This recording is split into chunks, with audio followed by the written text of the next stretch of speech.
Hi guys, today's vlog magluluto tayo ng lobster at steak. Ayan, nakita nyo naman, napakataba ng lobster. Ayan, at may steak tayo. Yan guys, ang aking favorite dito kainin. And guys, niluto ko ang lobster.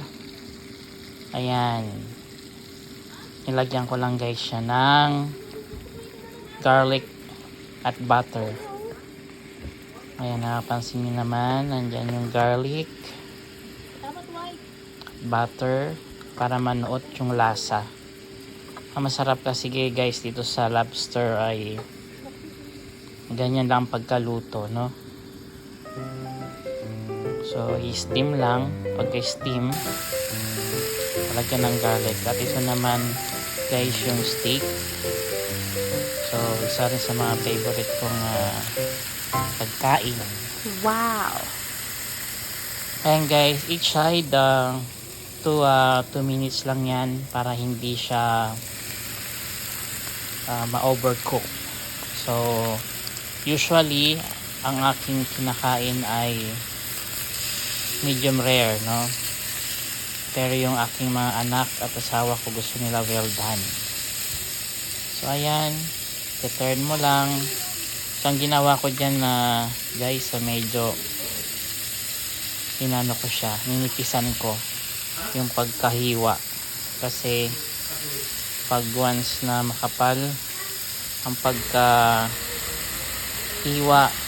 or slice, medyo matagal siya maluto.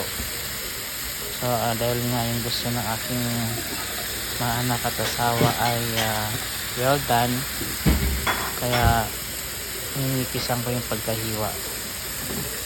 Ayan, ito na naman, umuusok-usok pa. Ang sarap niyan. Steak and lobster ang aking recipe ngayong araw. Kaya na nga guys, at luto na ang lobster.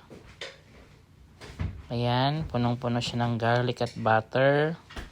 Meron din kaming sauce, gravy, mashed potato. Ayan yung steak. Ayan, nakita nyo naman guys, ayan na yung all package niya.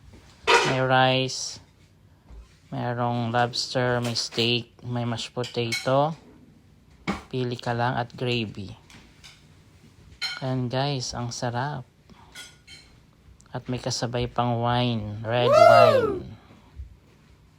Ayan guys, kain tayo. Ang sarap niyan. Ayan.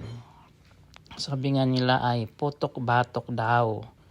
So, hindi naman palagi guys yung pag luto niyan. Hindi naman siya linggo-linggo. At least once a month or twice every 3 months. Ayan, nakita nyo naman, napakataba. Oh my God! Kayang aligi ng lobster. At ako'y gustong-gusto ko. Favorite ko yan. Ayan guys, nakita nyo naman, napakasarap. At enjoy na enjoy ko talaga ang pagkain yan. Ayan guys, kain tayo. At mag-enjoy. Okay guys, so sana guys nagustuhan yung video nito. Paki-like and share na lang sa ating mga friends. Bye for now. Thank you.